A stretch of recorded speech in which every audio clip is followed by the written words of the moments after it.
जय हिंद साधु को आपके यूपी पुलिस के डीवी पीएसटी तो 3 दिन का प्रोसेस आपका कंप्लीट हो गया और मोस्टली जो है अभी तक आपके गर्ल्स का ही डीवी पीएसटी हुआ। लड़कों का कुछ सेंटर पे हुआ था, मैंने आपको बताया था रिव्यू चेस्ट और हाइट के बारे में, लेकिन कुछ लोग का अभी कन्फ्यूजन है। जिनकी हाइट 168 है फिक्स है, वो परेशान है कि कहीं मेरी हाइट कम ना निकल दे, मेरी जीडी में इतनी थी। और ये चीज़ें क्या है, किस सेंटर पर किस हिसाब से, वो चीज़ें आपको डिस्कस करने वाले हैं। और साथ ही में चेस्ट को लेकर, क्योंकि कई सेंटर पर चेस्ट के लिए आपको रियायत दे रहे हैं, कहीं पर नहीं दे रहा, ये चीज़ें हैं। तो कैसे आपको चेस्ट के लिए थोड़ा सावधानी बरतना होगा और हाइट के लिए क्या चीज़ें आपको ध्यान रखना पड़ेगा, क्योंकि बहुत से लोग की हाइट होती है लेकिन खड़े होने का तरीका क्या होता है वो चीज़ें नहीं पता। तो वीडियो को बहुत ध्यान से देखना, एक एक पॉइंट आपको क्लियर करने वाला हूँ। अगर आप चैनल पहली बार आए तो चैनल को सब्सक्राइब करना है। देखो, सबसे पहले बात करते हैं आपके हाइट और चेस्ट को लेकर। देखो, डॉक्यूमेंट के लिए मैंने अलग से आपको वीडियो बता दिया है कि डॉक्यूमेंट की क्या आपकी क्या क्या लगना है डॉक्यूमेंट में, वो चीज़ें मैंने बता दिया, तो उसको देख लीजिएगा। उसके अलावा आपका कुछ भी एक्स्ट्रा नहीं हो रहा है डॉक्यूमेंट में, ठीक है। सबसे पहले बात करते हैं आपके हाइट को लेकर। देखो, हाइट के लेके बहुत लड़कों का कन्फ्यूजन है कि कहीं हाइट जो है लड़कियों की कम निकाली जा रही। किसी किसी सेंटर पे जैसे 167 है घर पे तो 165 निकाल रहे हैं। जीडी में जैसे मैं मान सकता हूँ, जीडी में तो आपके हाइट सही से नापे होंगे, लेकिन कई लोग के जीडी में हाइट अच्छी थी लेकिन वहाँ एक पॉइंट में 1-2 कम निकाल रहे हैं। तो ये देखो, खड़े होने का तरीका भी डिपेंड करता है, क्योंकि मैं आपको अपना एग्जाम्पल दिखा दूँ। जैसे मेरी एसएससी जीडी में हाइट थी 176.5 और यहाँ यूपी पुलिस में कितना निकली 177।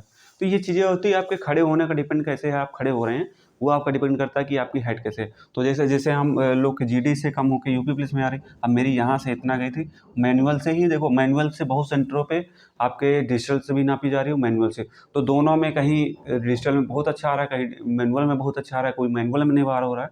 तो ये चीज़ें हैं भाई, हर सेंटर पे अलग अलग है। बाकी इतना सपोर्टिव आपके लिए स्टाफ है, आपके साथ कुछ भी गलत नहीं कर। आपका कम है तो कम से कम आपको 3 से 4 बार मौका दिया जा रहा है मेरे भाई। 3 से 4 बार, आप जब तक संतुष्ट न हो जाएं।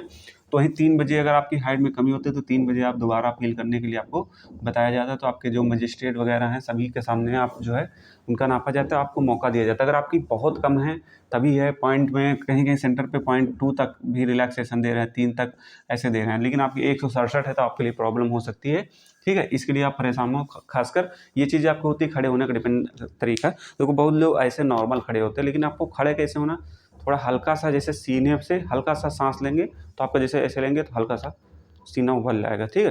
तो हल्का से इसी तरीके से, और ऐसे एकदम स्ट्रेट ऐसे नहीं खड़े होंगे ना, ऐसे खड़ा होंगे तो आपकी हाइट कम ऐसे कम आ जाती है। लेकिन आपको एकदम सीधा स्ट्रेट खड़ा होना है और हल्का सा सांस को उभर लेंगे तो आपको पॉइंट में जो है काफ़ी फ़र्क पड़ेगा। और बाल का भी थोड़ा बहुत फ़र्क पड़ता है, जिसके बाल ठीक ठाक हैं।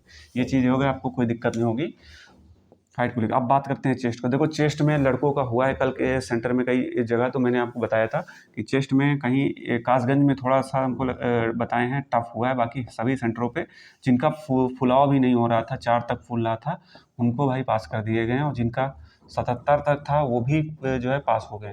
तो भाई आपके साथ अच्छा हो रहा है, कुछ भी गलत। चेस्ट के मामले में किसी को बाहर नहीं करना है, ठीक है।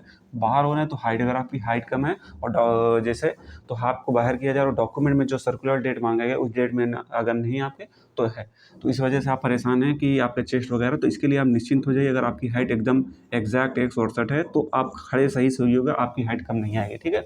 वहीं चेस्ट के लिए अगर आपका 77 सेंटीमीटर है तो भी कोई दिक्कत नहीं। हर सेंटर पे क्या है कि जब आपका जो है चेस्ट के लिए नंबर आए तो आप भैया वहाँ पे पुशअप आप लगा सकते हैं। केला वगैरह जाइएगा खा के अच्छे से पुशअप लगाइएगा, खाइएगा पुशअप लगाइएगा, ये चीज़ें होंगी, आपका चेस्ट एकदम एग्जैक्ट आ जाएगा, ठीक है। अब जैसे इसमें क्या है कि जैसे केला वगैरह खा के आपने चेस्ट को कर लिया तो आपका जो है चेस्ट अच्छे से आ जाएगा भाई। 1-2 सेंटीमीटर का फ़र्क पड़ता है। और जिनका अभी लेट हो भाई, थोड़ा मेहनत कर ले, जिम वगैरह ज्वाइन कर ले, खाते पीते रहें।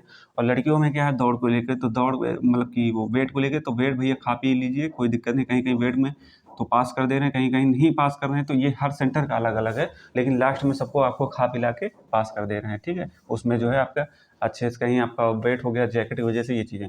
तो दौड़ के लिए आप परेशान हैं कि दौड़ कब तक होगी, दौड़ कब तक होगी। देखो, दौड़ के लिए एक मोस्टली जो है अभी चांसेस हैं कि आपके जो अंतिम सप्ताह है जनवरी के, उसमें कमी है। 3 फरवरी एक प्रकार से आपका मान के चलिए, जब ड्यू फेस्टिव हो जाएगा उसके बाद ही होगा। लेकिन अपने को तैयार रखना है। 20 जनवरी के बाद आप अपने को पूरी तरीके से तैयार कर लें कि 20 जनवरी का टारगेट है मेरा रनिंग के लिए। तो आप निश्चिंत हो जाए कि मुझे आपका टारगेट ये है कि रनिंग इस डेट तक मुझे कंप्लीट, इस डेट के भरोसे न रहें। इसकी पॉसिबिलिटी सबसे ज़्यादा, लेकिन आपको कभी क्या होता है जब 1% चीज़ें होती है तभी विपरीत हो जाती है। इसके लिए ये चीज़ें आपकी हैं तो परेशान होता है। अब बात करते हैं कट ऑफ पे। तो उसके पहले आपके लिए एक चीज़ मैं बताना चाहता हूँ। जिन लोग का भी फाइनल सिलेक्शन नहीं हुआ, कई भर्तियों में हो चुका है, लेकिन आपको तैयारी देखो रेगुलर करनी चाहिए आपको, तैयारी कभी नहीं छोड़ना चाहिए। तो आपके लिए एक चीज़ है, आप किसी भी एग्ज़ाम की तैयारी कर रहे हो तो आपको प्रैक्टिस करने में दिक्कत आ रही है मॉक टेस्ट देने में, तो वो चीज़ें आपके लिए एक ऑफ़र आया टेक्स्ट बुक पे, ये ग्रैंड फाइनल सेल चलिए, मात्र आपको 307 रुपये में टेक्स्ट बुक का पास प्रो मिल जाएगा। मेरा कूपन कोड यूज़ करेंगे M10, आपको 12% का डिस्काउंट मिल जाएगा।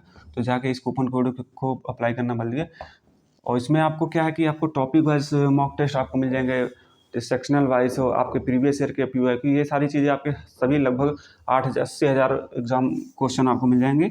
ये सब चीज़ें आपकी हैं, ठीक है। तो अपना जो है जाके जिसके लिंक आपको वीडियो डिस्क्रिप्शन में मिल जाएगा, आप वहाँ जाके इसको परचेस कर लो।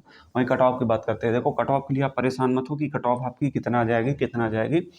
देखो अभी रनिंग होने दो, रनिंग पे ही डिपेंड करता है, क्योंकि DVPST में एक ऐसे मान के चलिए 3 से 5% ऐसे फेल हो रहे हैं। उसके बाद जैसे ये जो जनरल में काउंट हो रहे हैं, ये मान के चलिए यहाँ का करीब 10% इसको मैं मान लेता हूँ, ठीक है, ओवरऑल।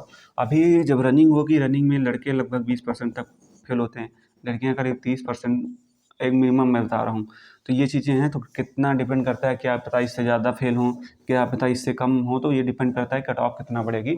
तो ये मान के चलिए कि कम से कम 8 नंबर अपने को प्लस लेके चलिए। उसके बाद ही जैसे जेल वार्डर की एक कट ऑफ लगी थी 6 नंबर, करीब आपकी फाइनल बढ़ी थी, लेकिन उसमें रनिंग में ज़्यादा फेल हुए थे, तो इस वजह से अभी कुछ एग्जैक्ट नहीं कहा सकता, लेकिन 8 नंबर आपके प्लस हैं, तो आप अपने को सेफ महसूस कीजिए, ठीक है। बाकी वो डिपेंड करता है कि रनिंग आपकी कितना जो है फेल होते हैं, कितना पास होते हैं, वो चीज़ें। और कुछ भी अगर आपके लगभग डाउट रह गए हो तो एक बार कमेंट करके बताना, मैं आपके जवाब दूंगा।